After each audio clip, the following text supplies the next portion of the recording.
આજે દેશભરમાં કેમિસ્ટોની 24 કલાકી હડતાલ। દેશભરમાં આજે ઓનલાઈન દવાઓના વેચાણ સામે કેમિસ્ટોએ 24 કલાકની હડતાલનું એલાન આપ્યું છે। દેશના અંદાજે 12-15 લાખ કેમિસ્ટ આ વિરોધમાં જોડાતા દવાની દુકાનો બંધ રહેવાની શક્યતા છે। ગુજરાત સહિત અમદાવાદમાં પણ આ બંધની અસર જોવા મળી શકે તેવી માહિતી સામે આવી રહી છે। કેમિસ્ટ સંગઠનો ઓનલાઈન ઈ-ફાર્મસી દ્વારા અપાતા ભારે ડિસ્કાઉન્ટનો સતત વિરોધ નોંધાવી રહ્યા છે। સંગઠનોનો આક્ષેપ છે કે અનિયંત્રિત ઓનલાઈન વેચાણથી સ્થાનિક મેડિકલ સ્ટોર્સનો વ્યવસાય જોખમમાં મુકાયો છે। તાજેતરમાં કરોડો રૂપિયાની નકલી દવાઓ ઝડપાતા દર્દીઓની સુરક્ષા સામે ગંભીર સવાલો ઊભા થયા છે। સરકાર સમક્ષ ઓનલાઈન દવાઓના વેચાણ પર કડક નિયંત્રણ અને ડિસ્કાઉન્ટિંગ રોકવાની મુખ્ય માંગ ઉઠી છે। સરકાર દ્વારા જાહેર કરાયેલ GSR 870 નોટિફિકેશન તાત્કાલિક પરત ખેંચવાની પણ મુખ્ય માંગણી કરવામાં આવી છે। કેમિસ્ટ એન્ડ ડ્રગિસ્ટ ગુજરાત એસોસિએશનના પ્રમુખ જસુ પટેલના નેતૃત્વમાં ગુજરાતમાં આ બંધને સમર્થન આપવામાં આવ્યું છે। Jaswant Patel, president chemist and druggist association Gujarat.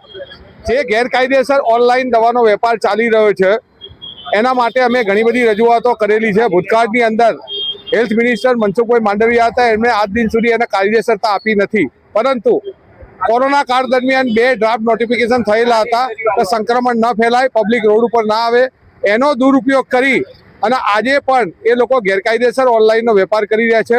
એક તરફ મોટા મોટા કોર્પોરેટ લેવલે ડીપ ડિસ્કાઉન્ટ આપી પોતાની પેઢી તો 4 વર્ષમાં 800 કરોડના નુકસાન કરી રહી છે અને નાના વેપારીને ખૂબ મોટું નુકસાન કરી રહ્યા છે। એની સામે છેલ્લા 6 મહિનામાં 150 કરોડથી વધુ રૂપિયાની દવાઓ ડુપ્લિકેટ પકડાયેલી હતી અને આ ડુપ્લિકેટ દવાઓ લોકોના સ્વાસ્થ્ય સાથે ચેડા થાય છે।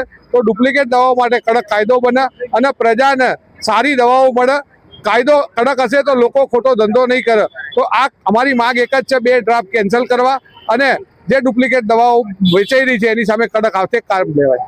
GRS 220 શું છે એને પાછળ ખેંચવાની વાત છે। GRS 220 એવું કહે છે કે સંક્રમણ ન ફેલાય, રોડ પર પબ્લિક ના આવે, એટલે ડોર ડિલિવરી તમે કરી શકો।